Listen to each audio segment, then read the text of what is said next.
We're always told to be kind. It's like rule number one of being a good person, right? But what if I told you there's a dark side to it? A point where being too kind actually becomes, well, dangerous. That's what we're diving into. The surprising perils of boundless benevolence. I know, I know. It sounds completely backwards, doesn't it? Too kind? Is that even a thing? Well, it turns out it is. For some folks, that constant, relentless drive to be kind isn't just them being nice. It's actually a major weak spot, a real vulnerability.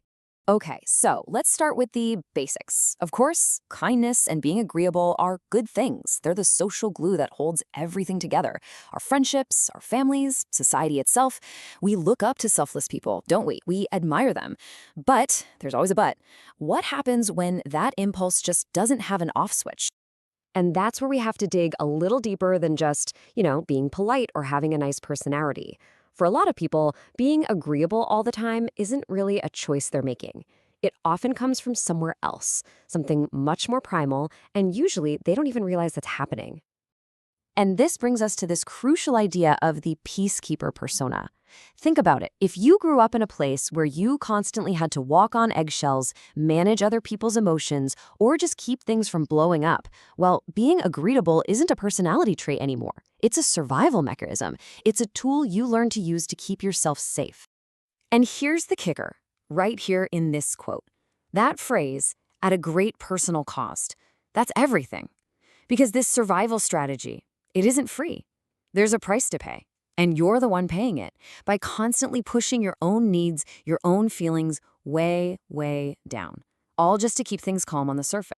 So when this whole peacekeeper thing goes into hyperdrive, when it becomes the only way you operate, it actually has a clinical name. They call it pathological altruism. And that word, pathological, is there for a really good reason. It's the tipping point where your desire to help actually starts doing more harm than good. Yeah, let's be super clear here. We're not just talking about being a nice person.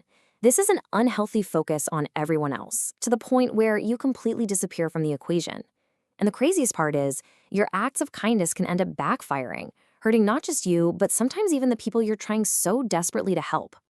Okay, this chart really lays it all out. On one side, you've got healthy compassion. You're empathetic, sure, but you have boundaries. You help people learn to stand on their own 2 feet. It's sustainable. Then you look at pathological altruism, and it's the total opposite. It's all about self-sacrifice, zero boundaries, and you end up making people dependent on you.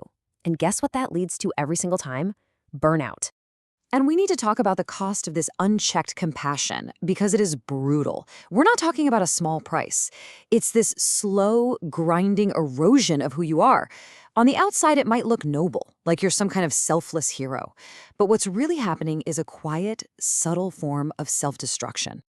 And it's such a slippery slope, right? It starts with just trying to survive, just trying to cope. But when there are no boundaries, that boundless benevolence leads straight to something called compassion fatigue. You've probably felt it, that feeling of being completely emotionally empty because you've just given too much. That's when the real trouble starts. Exhaustion for you, dependency for them, and you're caught in this downward spiral. So what does the fallout from all this actually look like? Well, it's pretty ugly. We're talking chronic exhaustion, like a bone-deep tired that sleep doesn't fix. And then there's the resentment that starts to bubble up under the surface because you're giving everything and getting nothing back. And maybe the scariest part, you start to lose your own identity. If you're not helping someone, who even are you? It's no wonder this is a massive cause of burnout in jobs where people care for a living, like nursing or therapy. Okay, so this all sounds pretty bleak. What's the way out? How do you know when you're helping versus when you're actually hurting yourself? Well, it all comes down to one simple but incredibly difficult idea: boundaries. And this is really the main takeaway, the one thing I really want you to remember.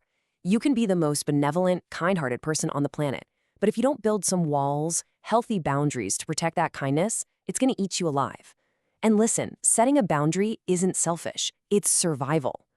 So I'll leave you with this question to chew on. In your own life, where is that line? The line between genuine selflessness and quiet self-destruction.